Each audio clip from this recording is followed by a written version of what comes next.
Hi everyone, this is what happened to me when I got government housing part 57. I'm just going to continue as I always do, just going through like dates and major events and everything just so we can get through this and get to the final court hearing, the final court hearing so I can explain to you all everything about that and the implications of that. But anyway, I'll just get stuck into it. So on the 25th of the 3rd, 2017, we noticed that a rope had been thrown onto my side fence, and I believe it was meant to be thrown into my side yard, like all the other rubbish. So we went outside to have a look at it, and the respondent came out of his unit and then stood there staring at us and taking photos of us. And I have no idea why he did that or why he threw a rope into my property, but obviously we had to go back inside when he came out.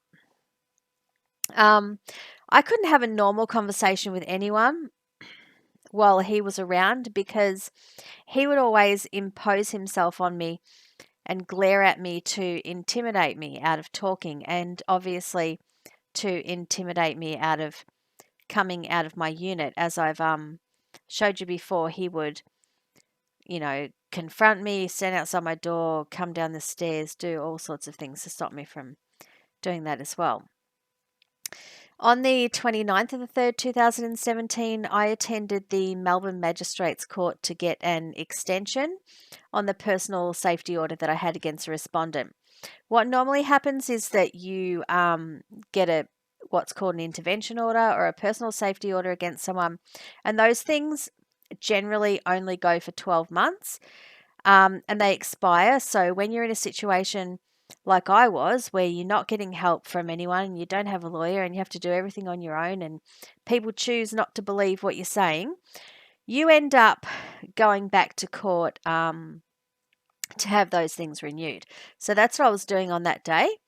And they granted me an interim order, which is another thing that is normal. And I had to sit through an interview with the court staff who were working at the intervention order window in that court. And then I had to go into court and wait for my case to be heard. And then, excuse me, I had to explain my case to the judge.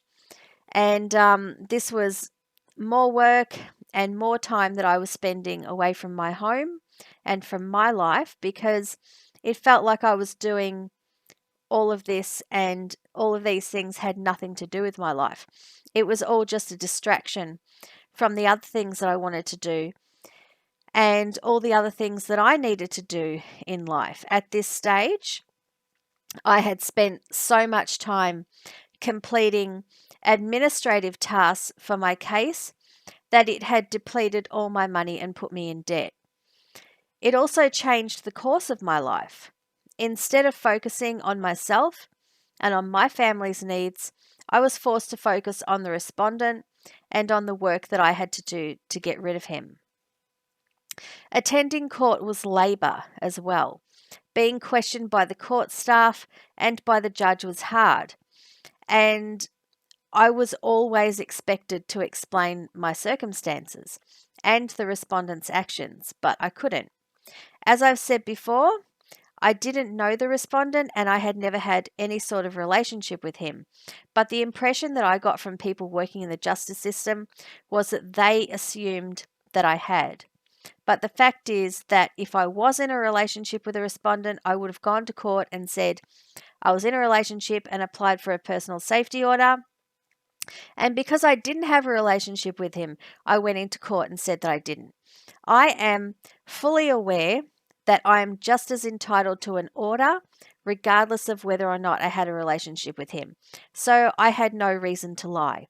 I believe the respondent may have told his lawyer that I had a relationship with him, but the respondent's lawyer was so nasty and so rude, I did everything that I could do to avoid him.